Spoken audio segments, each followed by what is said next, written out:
Hello, welcome to Red Book Joy. Today I'm doing the teacher hat tag. This is an original tag by Gareth over at Book Songs and Other Magic, and I'm going to get into it now. But if you're new to the channel, I'm Jack, and if you're not new, welcome back. If you're new, you might not know, but I am a qualified primary school teacher. I have been for 20 years now. So when Gareth, who created this tag, tagged me in it, he created the tag to celebrate the fact that 15 years ago, he qualified as a teacher. He did his postgraduate certificate in education, which is what I have as well, PGCE, which is kind of one of the main routes into teaching. There's lots of other routes into teaching in the UK, but that's one of the main ones. And so, yeah, I can't believe it's 20 years since I became a teacher. I was a primary school teacher. I had my first class 20 years ago this month in September. They're all grown up now. I was their first ever teacher as well. My first class was a reception class, which is like the very first statutory class over here in the UK, and children go into reception age 4 and 5. So yeah, I was their first ever teacher and they were my first ever class. And yeah, you just don't ever forget your first class really. And they're all grown up people now, which is really frightening. But yes, I did class teaching in primary schools. I've taught year reception 1, 2, 3, and then I became a deputy head. And when you're a deputy head, I did a lot of teaching in years 4, 5 and 6, lots in year 6 because it's the SATs year over here in the UK. And yeah, after the pandemic, I quit my job.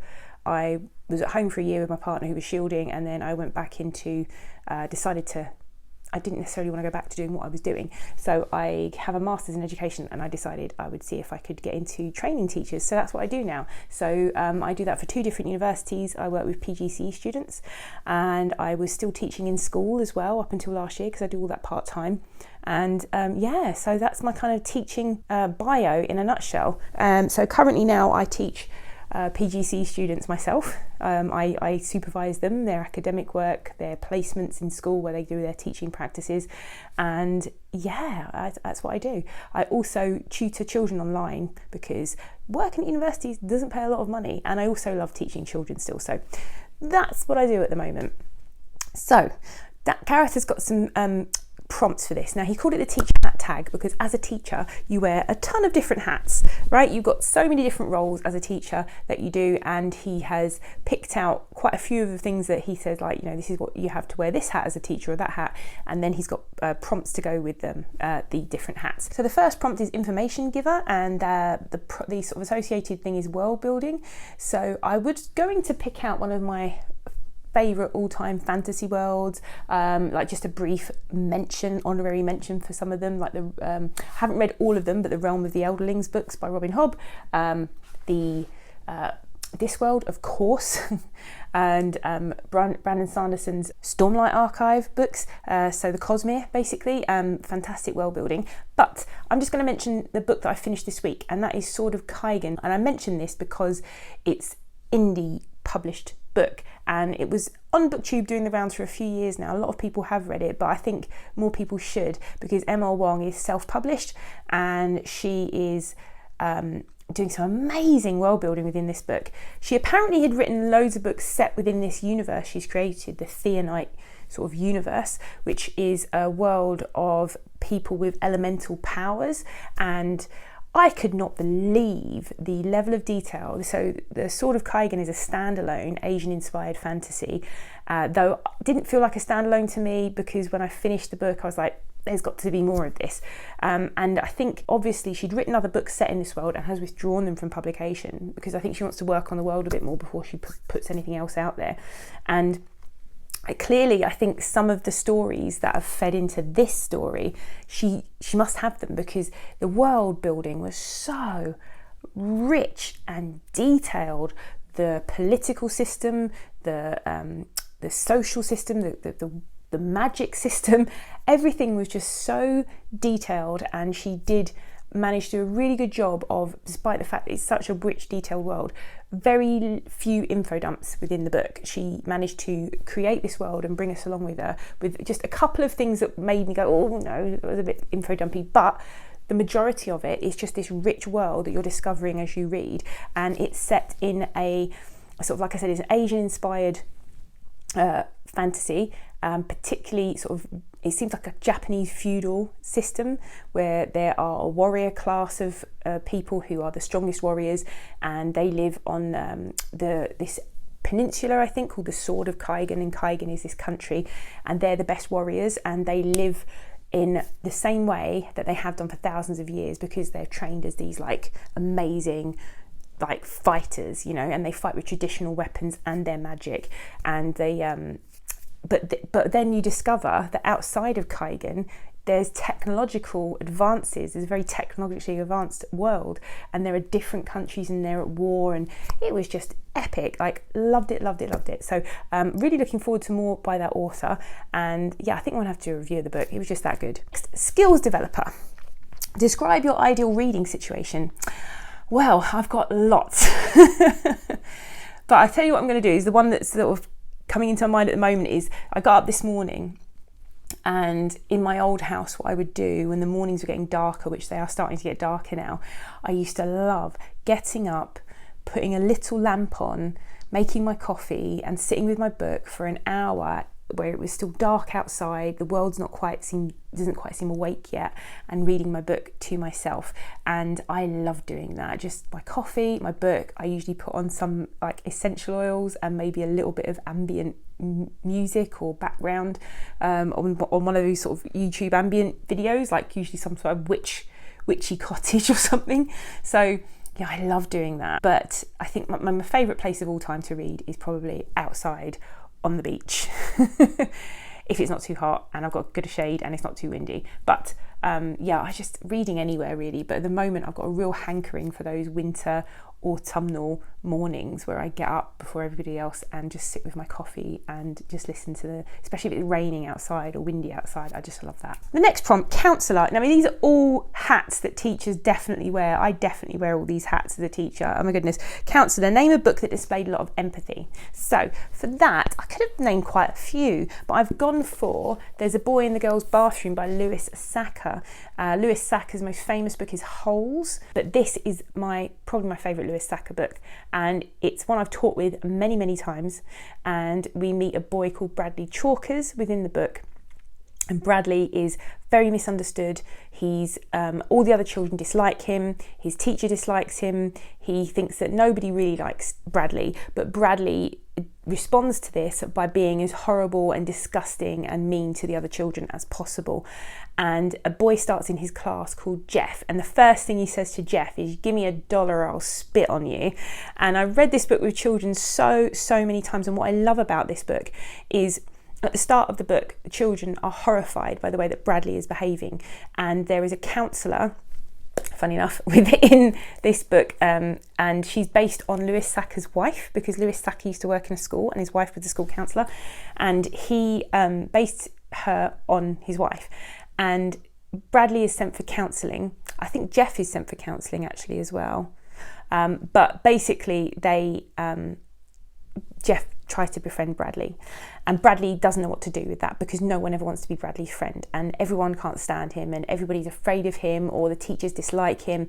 And slowly, as you read this book with children, what they come to realise is that when children are acting in that way, when someone who is really quite a damaged child, as it turns out that Bradley is, when we discover what's going on with him at home and what's been going on with his past and the way that people have always behaved towards him, then they can become hostile themselves. And so I love this book for teaching that people are complex, and children have different ways of reacting to the way they're treated, and that everybody deserves to be treated with kindness, and that the result of not being treated kindly can be just devastating on a child. So yeah, I absolutely love this book for teaching that. I can't remember the counsellor's name, I think it's Carla, gets Bradley to write a list of things to talk about, because he says he won't talk to her, and she's like, well, why don't you write a list of things that we're allowed to talk about?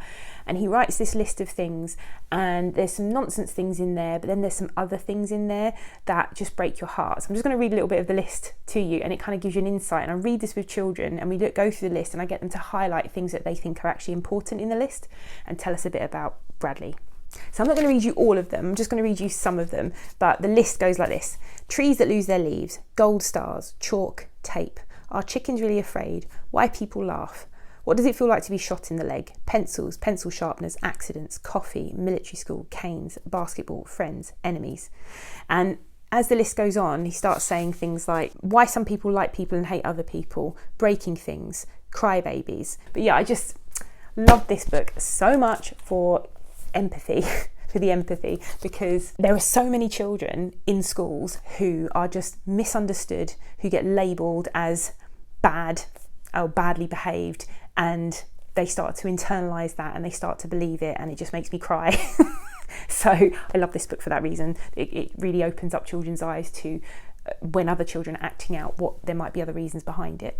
The next prompt, Social Mediator, a book which has great social observation. I could have had any, but I've decided to just go for recommending this. I haven't said it in a while, but they have a number of books now, but this was the first one by, they're called Carrie Fransman and Jonathan Plackett. They're a husband and wife team. Carrie Fransman is the artist, and it's called Gender Swap Fairy Tales. And all they did was took traditional fairy tales and they just swapped out the genders. So they swapped the names and they swapped the pronouns, and they just left everything else exactly the same. And it's, yeah, really eye-opening, the difference between things. But I just love this book for that sort of gender commentary, and children just like find it really, it's interesting how surprised they are about the idea of gender being swapped within the fairy tales. But yeah, absolutely wonderful. And you've got the most gorgeous illustrations I have to show you. I would definitely want some of these illustrations at some point, like to buy like some prints from them, because I think you can buy prints on their website. Isn't that amazing? I mean, another one, it's Rumpelstiltskin. I just love this image of the king holding their child there. So yeah, really lovely. Data analyst is the next hat. Gosh, I used to do so much data analysis as a teacher. It's just horrific. No one tells you these things. When you become a teacher, no one tells you you're going to have to analyse data. You're going to have to, coach people and be, all of these things that you just don't realise you're going to end up doing. But the prompt is data analyst, analyse this year's reading so far. But I don't have any real stats to give you, but I did look up. I've finished 67 books so far this year.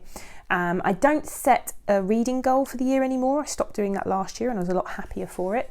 And I don't really, that's the first time I've looked at how many books I've read this year.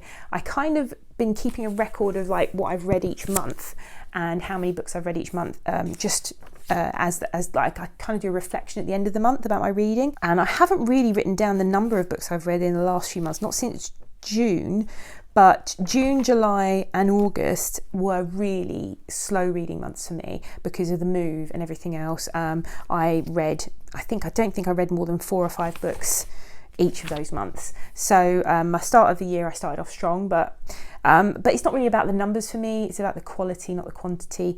But I do recognise the last few months have been a bit slumpy. But what I am really pleased about is I've managed to read quite a few fantasy books, which I love fantasy. It's my favourite genre. I never read enough fantasy. Not since starting BookTube. I really don't read enough fantasy since starting BookTube, so I've been enjoying that. I've just really enjoyed my reading this year. I think there's very few books that, aside from ones I've DNF'd, and I DNF'd those, I don't finish them, there are very few books that I would say I didn't thoroughly enjoy, at least, that weren't at least 4-star decent books. I'm really pleased with my reading. I've discovered some new authors. I've really enjoyed my FOMO book club reading. But yeah, I haven't got any stats for you at the moment. I do enter everything onto Goodreads.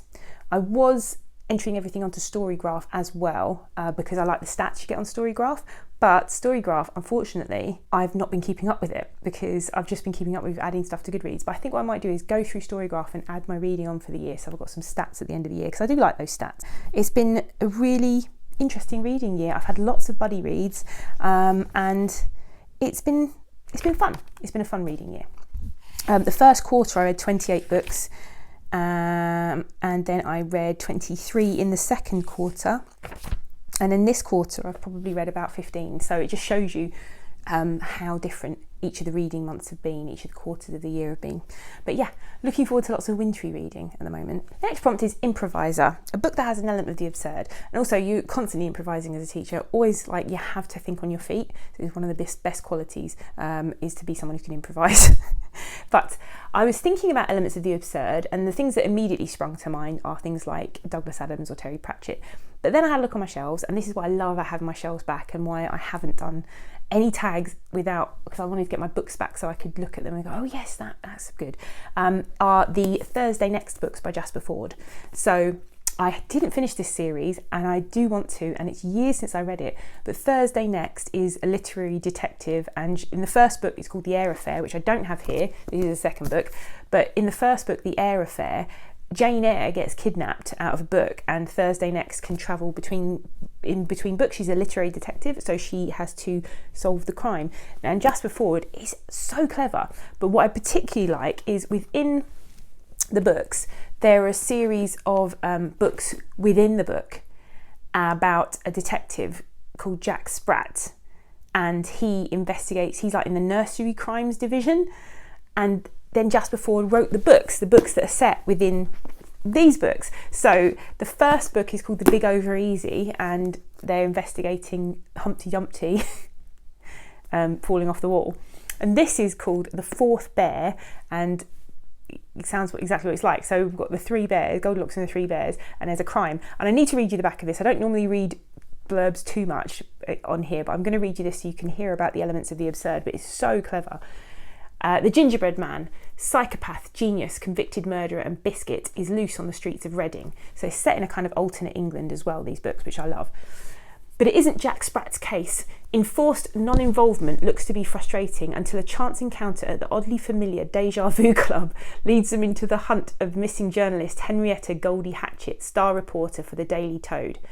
The last witnesses to see her alive were the three bears, comfortably living a life of rural solitude in Anderson's Wood. But all is not what it seems. Are the unexplained explosions around the world related to a missing nuclear scientist? How dangerous can cucumber growing be? And most of all, how could the bears' porridge be at such disparate temperatures when they were poured at the same time?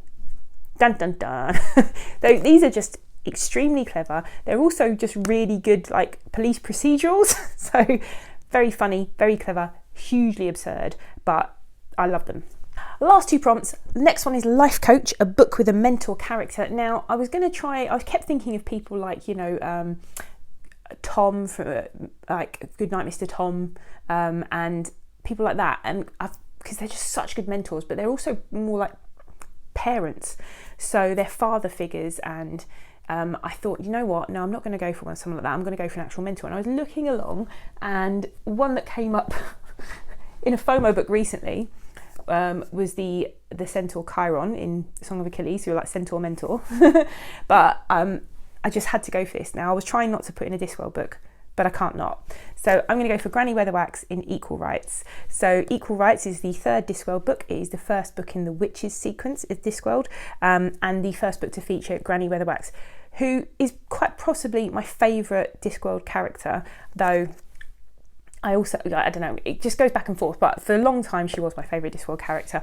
But Granny Weatherwax is mentoring Escarina Smith, who is basically this wizard is dying, and he has to pass his staff on to the eighth son of an eighth son to become a wizard, and he puts the staff in the baby's hand, and then he dies, and then they realise the baby is actually a girl. So this is what it's called Equal Rights. And of course there are no wizards in this mountain village where he's gone to find this eighth son of an eighth son, but there are witches, and Granny Weatherwax is the local witch, and she takes on sort of mentorship of Escarina to teach her about magic and everything else. And it's just a fantastic book, and a brilliant commentary on gender as well. So yeah, Equal Rights by Terry Pratchett. So my mentor here, it will be Granny Weatherwax. And last, Timekeeper, a book that features time in the narrative. I'm going to go for this one just because I've been watching the series, which I hadn't seen before. Don't know if I like it or not, but it's on Prime. But I read the book a couple of years ago and loved it, and that is 11/22/63 by Stephen King, which is Stephen King's book all about it's meticulously researched because he's obsessed with the Kennedy assassination, and he's wanted to write a book on it for years and years and years. In fact, even ever since the assassination happened, since he was a kid, he's thought, I'm going to write a book about the Kennedy assassination. And it took him until, I can't remember, he released this about 12 years ago, something like that. And it is so meticulously researched, really fantastic. But of course it's Stephen King, so there's an element of the supernatural in it, and that is that someone goes back in time to try and stop the Kennedy assassination. And just loved this. Really one of the better Stephen King books. I love Stephen King. I know a lot of people don't. I'm a huge Stephen King fan, but I also recognise that some of his books are absolute toots and some of the endings of his books are terrible. But this is satisfying, really satisfying narratively, which is strange because time travel can go really, really wrong and you can pick holes in it. But the holes that are in it, Stephen King kind of recognises them just to acknowledge that those holes are there. Whether he solves them properly or not is another matter. I won't go into it because it's spoilers, but he does acknowledge the holes in the time travel, but there will always be holes in time travel. But I love it. I love a bit of time travel. What I really like about this is there's a quote at the start, and this, you know, this is one of the world's most well-known conspiracy theories, right? Who shot JFK? And there's conspiracy theories abound about this. And what I really enjoyed about the start of this, there was a quote from Norman Mailer, I think, and the quote is, "It is virtually not assimilable to our reason that a small lonely man felled a giant in the midst of his limousines, his legions, his throng and his security. If such an nonentity destroyed the leader of the most powerful nation on earth, then a world of disproportion engulfs us and we live in a universe that is absurd." So what that quote really means, like, to me, is conspiracy theories are latched onto people trying to make sense of something that's happened that is just horrific and horrendous, and it's like people trying to take back an element of control because they don't like random events.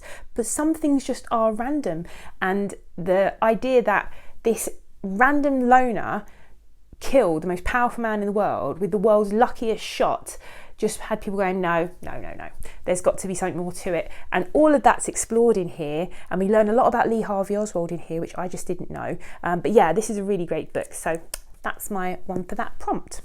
I'm going to stop there because I've waffled on enough, and this video is going to take a lot of editing, believe me.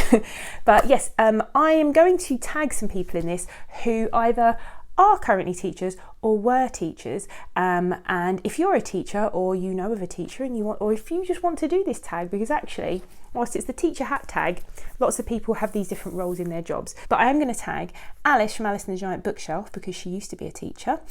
She's still a qualified teacher, but she doesn't currently teach.